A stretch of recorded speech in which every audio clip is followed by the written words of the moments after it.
স্বাগত জানিয়ে আজকের ভিডিওটি শুরু করছি। তো আজকের টপিক হচ্ছে data type. Second chapter, data type কাকে বলে। পাইথন প্রোগ্রামে ব্যবহৃত ডেটাগুলির ধরন বা প্রকৃতিকে ডেটা টাইপ বলে। অর্থাৎ পাইথনে আমরা যে ধরনের ডেটা টাইপগুলি ব্যবহার করি সেটি কী ধরনের বা তার প্রকৃতিটা কী, তাকে ডেটা টাইপ বলছি আমরা। ভ্যারিয়েবল বা চলরাশির মধ্যে বিভিন্ন ধরনের ডেটা সংরক্ষণ করা যায়। সেরকমই পাইথনে যেহেতু সব কিছুই অবজেক্ট, ডেটা টাইপ হচ্ছে প্রকৃতপক্ষে এক ধরনের ক্লাস, এবং ভ্যারিয়েবলগুলি হচ্ছে ক্লাসের ইনস্ট্যান্স বা অবজেক্ট বলা হয়। পাইথনে আমরা যে ধরনের ডেটা টাইপ ব্যবহার করি সেগুলি হচ্ছে নাম্বার, যাকে নিউমেরিক ভ্যালু বলি আমরা, বুলিয়ান, সিকোয়েন্স, নন, ম্যাপিং বা ডিকশনারি, মিউটেবল, ইমিউটেবল। এই সমস্ত ডেটা টাইপগুলি আমরা পাইথনে ব্যবহার করি, আর এইগুলো সম্বন্ধে বিস্তারিত আলোচনা করা হবে। পাইথন প্রোগ্রামে ভ্যারিয়েবলের সঞ্চিত কেবলমাত্র সংখ্যাযুক্ত যে সমস্ত ডেটা, তাকে আমরা নাম্বার ডেটা টাইপ বলি। মানে যে নাম্বার বা নিউমেরিক ভ্যালু, যেগুলো নিউমেরিক ভ্যালু কোনগুলো, 1, 2, 3, এদের বলা হয় নিউমেরিক ভ্যালু, এদের আমরা নাম্বার বলি। বা পাইথনে ব্যবহৃত নিউমেরিক ডেটা টাইপগুলি হচ্ছে ইন্টিজার হতে পারে, যাকে শর্ট ফর্মে INT লেখা হয়, ফ্লোটিং পয়েন্ট, যাকে ফ্লোট মেনশন করা হয়, কমপ্লেক্স।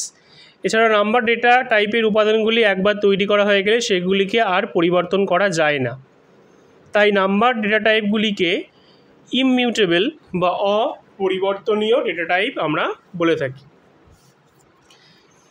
এর অনেকগুলি ধরন রয়েছে, যেমন ইন্টিজার, যেটাকে ইন্ট বলি। ইন্টিজার মানে আমরা ছোটোবেলায় নাম্বার লাইন করেছিলাম, 0 ডান দিকে যত যাব, +1, +2 বাদিকে যত যাব সব -1, -2। তাই ইন্টিজার ডেটা টাইপ বলা হয় একটি পূর্ণ সংখ্যা। ইন্টিজার সংখ্যা কিন্তু পজিটিভ, মানে -1 হতেও পারে, আবার +1ও হতে পারে। ইন্টিজার মানে আমরা বুঝতে পারছি তাহলে পূর্ণ সংখ্যা হবে, কিন্তু তার ভ্যালু পজিটিভ বা ধনাত্মক হতে পারে, বা ঋণাত্মক বা মাইনাসও আসতে পারে। যেমন একটি প্রোগ্রামের উদাহরণ এখানে দেওয়া রয়েছে পাইথন, যে a = 5, b = +1024, c = -20, print a, b, c। এখানে যে a = 5, এর ভ্যালু 5 অ্যাসাইন করা হয়েছে, তার মানে ইন্টিজার ডেটা উইদাউট ডেসিমেল, এখানে কোনো ডেসিমেল পয়েন্ট নেওয়া হয়নি। এখানে একটা পজিটিভ ইন্টিজার ডেটা নেওয়া হয়েছে, এখানে একটা নেগেটিভ ইন্টিজার ডেটা নেওয়া হচ্ছে, আর লাস্ট লাইনে এখানে প্রিন্ট করা হচ্ছে। নেক্সট পয়েন্ট চলে আসছে floating point data type. Python প্রোগ্রামে ফ্লোটিং ডেটা টাইপ বলতে কোনগুলোকে বুঝি আমরা? বাংলায় আমরা পড়েছি, মানে বাংলা যদি বলি, ফ্লোটিং মানে হচ্ছে এখানে দশমিক, মানে দশমিক বিন্দুযুক্ত, যেমন 0.520 দশমিক যুক্ত নম্বর হবে, 5.0, এই সমস্ত সংখ্যাকে আমরা ফ্লোটিং পয়েন্ট বলি। এই ফ্লোটিং পয়েন্ট নম্বরও কিন্তু নেগেটিভ এবং পজিটিভ দুই ধরনেরই হতে পারে। আশা করি বুঝতে পেরেছো সবাই। পাইথন প্রোগ্রামে two assign data with floating point, মানে এখানে একটা এক্সাম্পল দিয়েছে যে x = 5.0। ফ্লোটিং পয়েন্ট মানে সেখানে একটি পূর্ণ সংখ্যাকে সবসময় তারপরে পয়েন্ট দিয়ে একটা 0 মেনশন করা হবে। মানে ফ্লোটিং পয়েন্ট মানে ডেসিমেল, মানে আমরা দশমিক বিন্দুযুক্ত সংখ্যাকে বোঝাচ্ছি। পরেরটা দেখো, y-কে অ্যাসাইন করা হয়েছে প্লাস দিয়ে, মানে একটা পজিটিভ ফ্লোটিং ডেটা নেওয়া হয়েছে, তারপরে দুটো ডেসিমেল পয়েন্ট নেওয়া হয়েছে, এই যে 25। তারপরে জেডের ভ্যালু নেওয়া, জেডকে ভ্যালু অ্যাসাইন করা হয়েছে -20.625, এখানে নেগেটিভ ফ্লোটিং পয়েন্ট নেওয়া হয়েছে, আর যেখানে 3টে ডেসিমেল ভ্যালু আছে। এছাড়াও পরের পার্ট রয়েছে complex data type. Complex data type কাকে বলছি আমরা? পাইথনে কমপ্লেক্স ডেটা টাইপ ব্যবহার করে জটিল সংখ্যাগুলিকে উপস্থাপন করা হয়। এটি একটি বাস্তব সংখ্যা, একটি কাল্পনিক সংখ্যা, দুটো নিয়েই গঠিত। এবং কাল্পনিক অংশটিকে যে অক্ষর ব্যবহার করে চিহ্নিত করা হয়, যেমন a প্লাস বি জে, বা আরও ভালো করে বললে একটা নম্বর নিলাম 5 প্লাস 2j। 5 হচ্ছে একটি বাস্তব সংখ্যা, 2 একটি বাস্তব সংখ্যা, কিন্তু 2 এর সাথে যখন জে আসছে তখন এটাকে কাল্পনিক সংখ্যা বলা হয়। কেন কাল্পনিক? কারণ জে এর ভ্যালু যতই চেঞ্জ হবে এই 2 এর ভ্যালু কিন্তু তত এর সাথে সাথে কিন্তু চেঞ্জ হয়ে যাবে। যেমন বলি 5 প্লাস 2 ইন্টু জে এর ভ্যালু যদি 0 হয় তাহলে 5 প্লাস 0 ইকুয়াল টু 5 হয়ে গেল। আবার 5 প্লাস 2 ইন্টু জে এর ভ্যালু আমি 1 ধরলাম, তাহলে 5 প্লাস 2 ইকুয়াল টু 7। মানে এখানে এক সময় 5 এক সময় 7 কার উপর ডিপেন্ড করছে? জে এর ভ্যালুর উপর। জে এর ভ্যালু যখন 0 বসাচ্ছি তখন সেই টোটাল ভ্যালুটা হয়ে যাচ্ছে 5, আর জে এর ভ্যালু যখন আমরা 1 বসাচ্ছি তখন ভ্যালুটা হয়ে যাচ্ছে 7 বা 7। আশা করি বুঝতে পেরেছ। পরের পার্টে চলে আসি। বুলিয়ান ডেটা টাইপ কাকে বলি আমরা? পাইথন প্রোগ্রামে বুলিয়ান ডেটা টাইপ দুটি ভ্যালুকে প্রকাশ করে, একটা হচ্ছে ট্রু ভ্যালু আর একটা হচ্ছে ফলস। ট্রুকে আমরা এখানে সত্য এবং ফলসকে মিথ্যা বলি। ট্রু এর আর একটা ভাষা আছে, কম্পিউটারের ভাষায় ট্রু মানে আমরা 1 ধরি আর ফলস মানে আমরা 0 ধরি। যেমন একটি ভালো উদাহরণ দিই, হচ্ছে সবার বাড়িতে ইলেকট্রিক সুইচ আছে।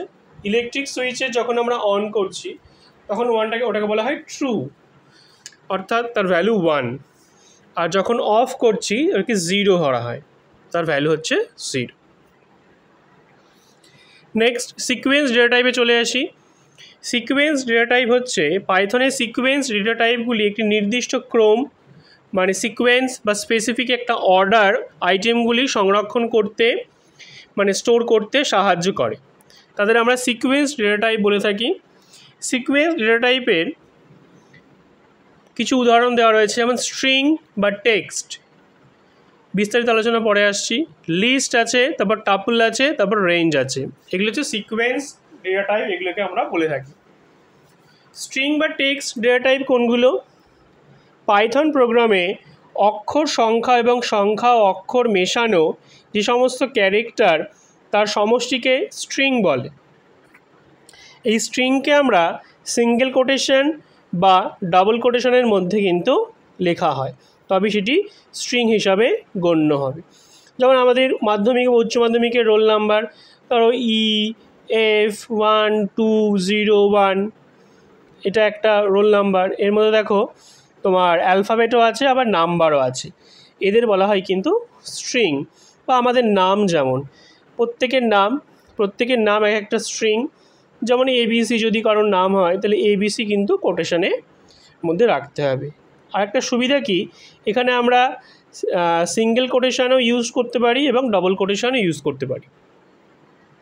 আর একটা মজার ব্যাপার হলো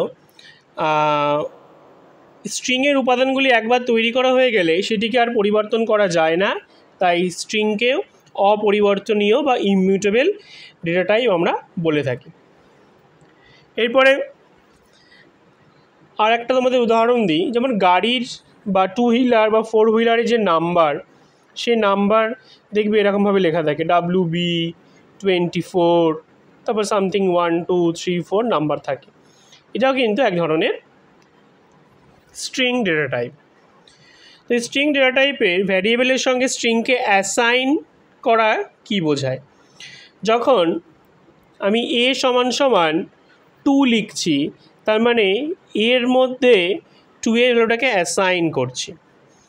কিন্তু যখন কারোর নাম লিখছি, ধরো নাম লিখব, যে এর মধ্যে নামটা স্টোর করব, যে ধরো কারণ রাম RAM, তাহলে কোটেশনে কিন্তু অবশ্যই রাখবো।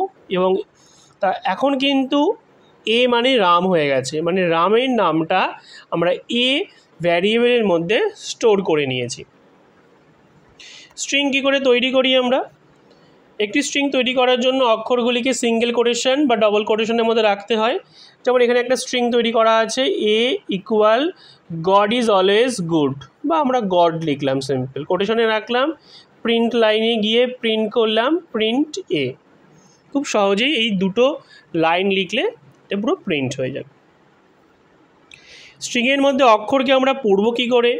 পাইথনে তৃতীয় বন্ধনী মানে যেটাকে আমরা থার্ড ব্র্যাকেট অঙ্কে যখন করেছিলাম ফার্স্ট সেকেন্ড থার্ড, এই থার্ড ব্র্যাকেট বা এই যে বক্স ব্র্যাকেট যেটাকে বলা হয়, থার্ড ব্র্যাকেট বা ইন্ডেক্সিং অপারেটর বা স্কোয়ার ব্র্যাকেট বলা হয়, তার সাহায্যে স্ট্রিংয়ের মধ্যে কোনো অক্ষরকে পড়া যায়, এইভাবে আমরা ইউজ করি।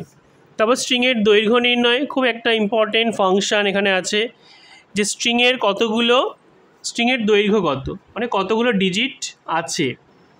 তো স্ট্রিংয়ের দৈর্ঘ্য বার করার জন্য লেন ফাংশন ব্যবহার করা হয়, LEN, লেন ফাংশন, খুব ইম্পর্টেন্ট কোয়েশ্চেন একটা। দুটি স্ট্রিংকে জোড়া লাগানো বা মার্জ করা তাকে কম্পিউটারের ভাষায় আমরা কনক্যাটিনেট বলি বা মার্জ টু স্ট্রিংস বলি। পাইথনে এটা প্লাস অপারেটরের সাহায্যে কিন্তু আমরা করতে পারি। যেমন এ ভ্যারিয়েবলের মধ্যে কম্পিউটারটাকে স্টোর করলাম, বি কী করলাম সায়েন্সকে স্টোর করলাম, সি একটা ভ্যারিয়েবল নিয়ে এ আর বিকে প্লাস করলাম, তাহলে কী হয়ে যাবে COMPUTER, কম্পিউটার, SCIENCE, যোগ হয়ে গেল। কিন্তু ব্যাপার দেখো, যখন আমরা রেজাল্টটা পেলাম দুটো লেখা একদম পুরো পাশাপাশি, কোনো কিন্তু গ্যাপ থাকবে না যদি আমরা এই কনক্যাটিনেট বা প্লাস করি। তাহলে আমরা বলবো যে সাধারণত কম্পিউটার এবং সায়েন্সের মাঝে একটা গ্যাপ থাকা দরকার। তো তার জন্য কিন্তু একটা উপায় আছে, সেই উপায়টা হচ্ছে দুটি স্ট্রিংকে মাঝখানে যদি স্পেস দিতে চাই আমি যদি স্পেস দিতে চাই, তাহলে প্রিন্ট লাইনে সি ইকুয়াল এ প্লাস সাইন দিয়ে একটা quotation, double quotation open close করে প্লাস দিয়ে যদি বি করি, তখন যদি প্রিন্ট সি করি আমরা, তাহলে এই প্রিন্ট সি করলে তখন কিন্তু রেজাল্টটা যেটা আসবে সেটা কম্পিউটার একটু স্পেস দিয়ে সায়েন্স আসবে, তখন এখানে ফাঁকা আসবে। বোঝা গেল আশা করি। এবার আর অনেকগুলো টপিক আছে, আজকের জন্য এইটুকুই। ভিডিওটি ভালো লাগলে অবশ্যই লাইক শেয়ার অবশ্যই তোমরা করো এবং অবশ্যই এভাবে কমেন্ট করতে থাকো, তাহলে এই ভিডিওটা বানাতে আমরা আরও উৎসাহী পাবো। Thank you so much.